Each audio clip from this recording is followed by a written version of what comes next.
G'day everybody, I was just looking at one of my fish tanks thinking, I have a rummy nose that has a deformity and he's been around for about 2 years.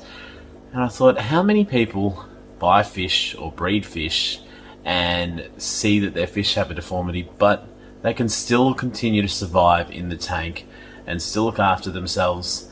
And how many people kill those fish because they're worried that they're not going to make it, or they don't want them to breed and pass on those genes to the next generation. I have a few fish in my fish room or in my fish setups that have some slight deformities, and they're all fine. Sometimes it actually gives them a little bit more character. I'll go through some of the ones that I've bought that have already had the deformities. I'll go through ones that I've bred that you can see, not necessarily deformities, but they're sort of the runts of the litter, and they're growing a lot slower and they don't bring forth the colours and the size that their siblings have. And just to show that it's kind of normal, and it can also be another fun part of the hobby, and it can be endearing when you're looking at your pets in their aquarium.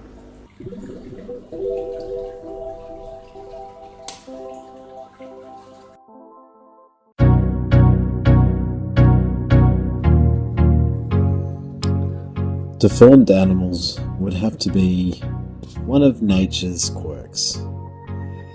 The reason that we see these animals as deformed is because something is genetically wrong with them, and it has prohibited them from being able to use these features and grow or improve on the existing genetics of that species.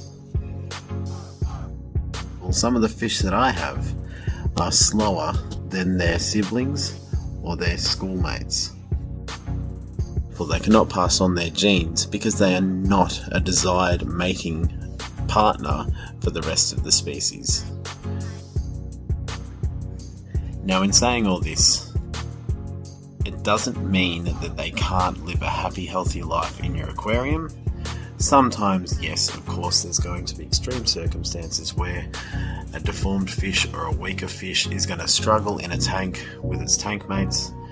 But there's a couple examples here in my fish room that show you that, yes, they look different, yes, they move differently, but they can still live a healthy, happy life. The purpose of this video is to make you feel a bit more comfortable with the fact that some of your fish may look a little bit different to the others, and as long as they're healthy and happy and surviving and thriving in your fish tank, then there are certain reasons for it, and science is to blame, genetics, and that you can still be a good pet owner even though you have some fish that may not look like the rest of them, or just like they should. These deformities can look or act completely different to each other from case to case. So, for example, I have one fish that has no eye.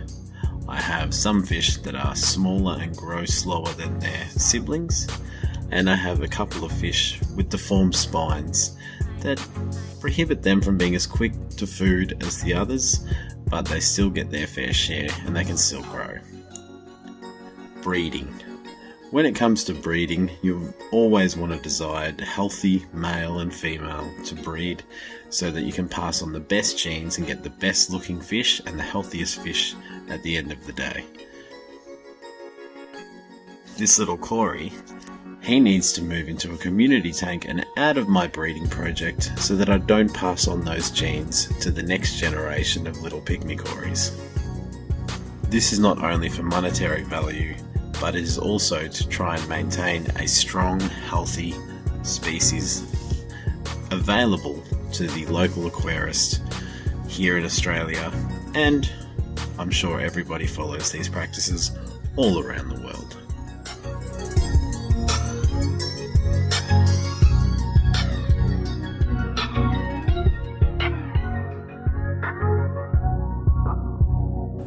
Thank you so much, guys, for watching. I really appreciate it. Remember, we do live streams every second Saturday night, and we also have a few other little series that pop up with some more live streams. throughout the week. It can be morning for you Americans and nighttime for us Australians. Remember, always catch Dr. Black on Tuesday nights American time and Wednesdays as well with his awesome live stream. Also want to give a shout out to Punchy. 54 Punchy is almost at the 1K mark, and I'm really proud of her, and I think it's an awesome achievement, and she's going to get there probably by the time I release this video, but if she hasn't, I'm going to put a link down below. So go and check Punchy out, go check Dr. Black out, and give them some support. But as always, guys, remember, when you buy new fish, always acclimate them first. I'm Josh from Aquamate, and I'll see you in the next video.